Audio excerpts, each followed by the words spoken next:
Hi you guys, how y'all doing? Today we're going to be talking about esoteric knowledge. What is esoteric knowledge? Why is it important? And what's the basis of it, right? So we're going to look at this blog from Jeffrey Till on what is esoteric knowledge. We're going to read it, just a little bit of it. It's mystical. You could think the word esoteric, right? So esoteric knowledge is one of those things that sound very cool, that word esoteric. But for most of us, it lacks a clear definition. It conjures up the mist of the East, ancient riddles, dark secrets, and the promise of ultimate power. All things that entice many contemporary human beings.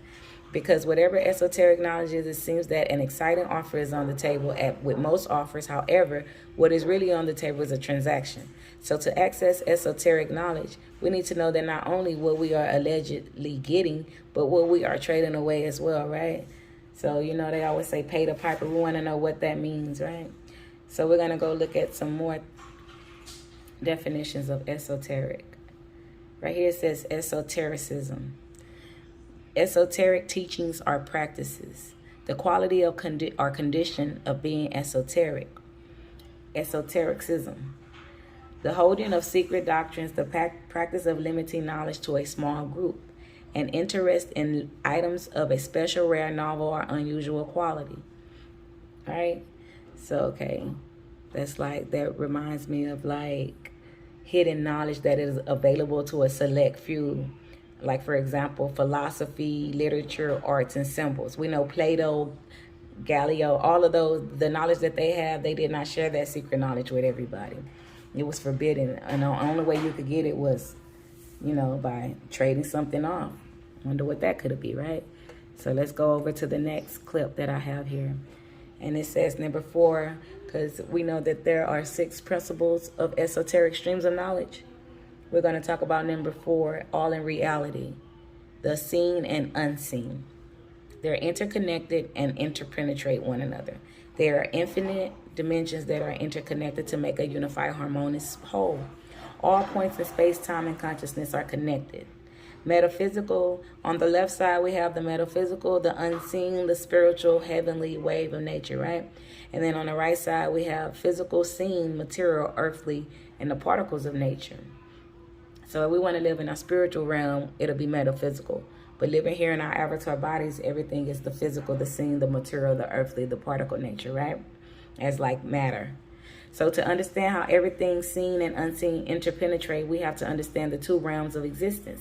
To be clear, the universe is one, yet it has 2 reciprocal parts that work together so seamlessly and are so interdependent one upon the other. One could not exist without the other. They are not 2 opposites and separate sides. They are 2 interdependent relationships of one unified whole, the universe. Thus, they represent the cosmic heartbeat and the cosmic breath. These 2 realms represent the metaphysical and physical realms, the unseen and seen, the spiritual and material, the heavenly and earthly, the wave nature and particle nature of physics. These 2 realms have been given many names throughout time. And that's what this is, the metaphysical and the physical. There are 2 different realms that intertwine like through the string theory, right? Because everything is co-related. First, we ask ourselves, what is consciousness? Consciousness relates to everything coming from your inner being, such as thoughts, emotions, beliefs, imagination, intent, willpower, inspiration, creativity, awareness, and perception, among other things. So right here we have the symbolic temple of Solomon. And everybody knows who Solomon was, right? And so on the yang side, it's the masculine solar, triangle up. On the right side, feminine lunar, yin, triangle down. And you see the picture in the middle where it says contemplation. You got concentration, meditation, and contemplation. In a contemplation picture, you have 2 pillars on the side with a staircase leading to heaven, right? And everybody wants to get up the stairwell to heaven.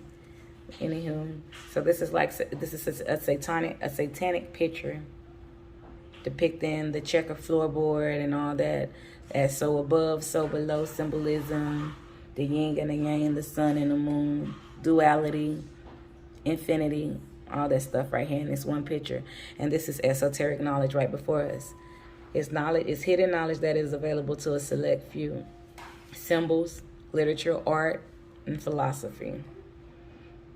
It's white is light, because it's three kinds. You got white, black, and gray. The white is light, black is darkness, and gray is a mixture.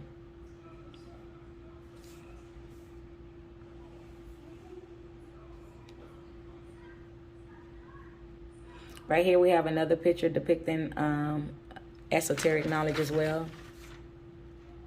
There are many mainstream scientists who feel that scientists and spirituality have nothing to do with one another and should stay as separate schools of belief. So right here we have an all-seeing eye. It's not an original Masonic concept. It is not evil, it's biological. We all have one. And at the top of the temple, the crown of our heads, in our chakra body system, we have also, just like how they depicted the temple on the back of the dollar bill.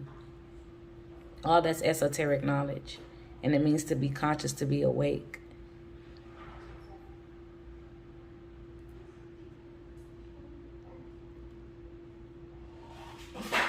It's three phases of creation of the thought.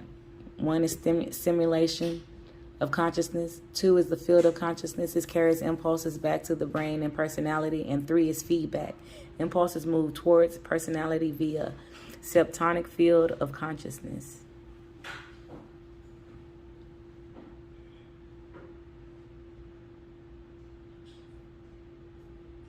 And then everybody knows about the third eye, the pineal gland. It's the all-seeing eye. That's what they are. The eye of Horus, all that stuff they talk about. That's this. And that's located by your medulla oblongata in the middle of your eyes. It's the pineal gland. It's the seat of the soul.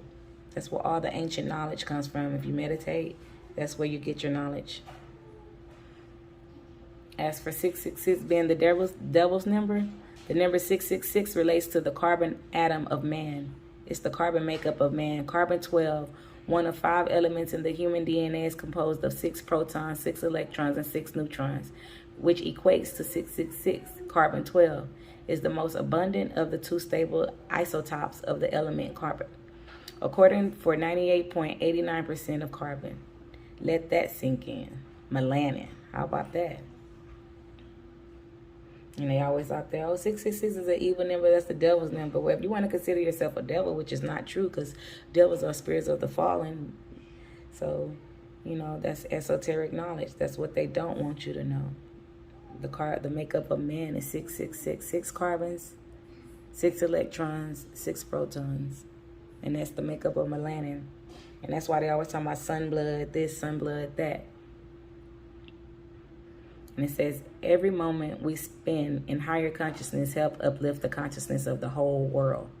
So one person being awake can wake up the masses, right? So, however, with fragmented belief system comes fragmented minds. From fragmented minds come fragmented relationships. From fragmented relationships come fragmented societies. From fragmented societies come violence, war, elitism, injustice, and the needless suffering. And unfortunately, demonic possession as well. So here's a picture of the Kardashian, the family. And Kim, she took one for the team. That's what they want to say. She took one for the team. And that's how all of them, got. But if you go do some research on their family bloodline, they come from a family of witches, and they just live. They're living their life according to their God. And we don't live our life according to our God. We go sell our souls and try to live to their God. But do your research on these people and see what you think about them and why they do what they do and why perversion is their top thing. What God or what deity do they serve or worship? Because it's not God. And if they had love in their family, then it wouldn't be so chaotic. The sisters are jealous of one another. Now, her and Kim and Kylie, they kind of have a little beef, but then they battle with each other. The dad, he done turned into a woman, transgenderism. They almost got him. He got out of there before they killed him. He just crazy. And then him, whatever. And then poor guy. The whole family's just messed up, right? And that was them when they first came out. And all they did was get worse. Well, this is a picture of them before they got the fame, the money, and all that. Before she let that witch spirit get into her and take over her soul, because she sold her soul to get riches. She lets the deity come take over her body, just like Beyonce on one of my films I'm going to show y'all. She lets the spirit comes over them and takes over and does whatever. If it wants to live again, whatever it wants to act out, they let the spirits act out in their bodies. This is how they look before they sold their souls. God gives all of us free will, but not free will to do evil. Free will to make the world better, not worse. Because all they did was show little girls it's okay to be whores and it's okay to be promiscuous and do as thou wilt. But God said, no, we need to live under order and discipline. They went from, I used to look up to them, well, not really look up to them, but I used to watch them and I loved their family. I was like, oh, look, she's a good mom, got all them kids and they all in order, they listen, it's quiet. Then all of a sudden this happened. This is what I used to watch. But, you know, so now we'll move on forward. This is TLC. No, not TLC. Salt and Pepper Spinderella. That's who that is. Because we'll be surprised on who sold they soul just to get riches. Because nobody wants to be poor. Nobody knows how to hack it out and talk to God and live that godly life until God blesses them with what they want. And he will bless you. You just got to be patient. That's why they say patience is a virtue. You can't sit on your butt and say, man, I'm broke. And then tomorrow sit on your butt again and say, I'm broke. You're going to stay broke because you're not doing nothing to change it. So here's a picture of Jay-Z. Where is today symbolism? Do as thy wilt. That's what his shirt says. And do as thy wilt is a like a satanic line. It's like do what you feel like is right. Don't do, even though God says certain things we can't do, 10 commandments, don't do the 7 deadly sins, all that. Do as thy wilt, right? And him and Alex Crawley, they're turning the masses away from the Creator. They don't have no discipline. They lost their slows. And they use harps for music. And that's, you could go look in Revelations 4 and 5. It'll talk about false prophets and how they will turn the masses away from the Creator through music and through enchantments.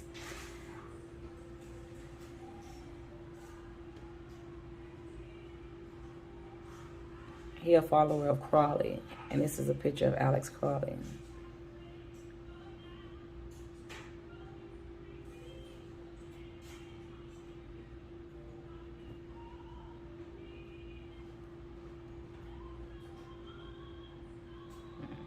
And a lot of people that look up to Jay-Z, and if they doing what he doing, there's a lot of devil worshiping going on right now.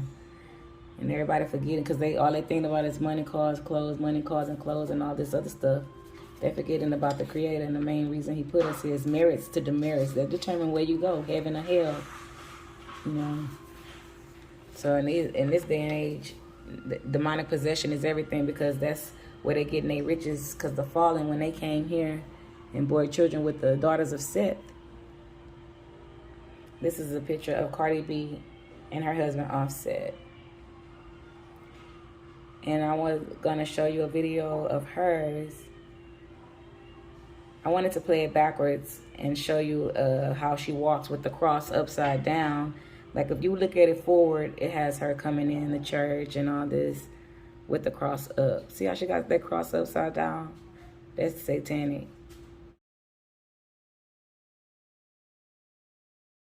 They have the power to give it and to take it away, depending on what kind of spirit she's possessed by, right? Because that's just too much going on in Hollywood, if you ask me.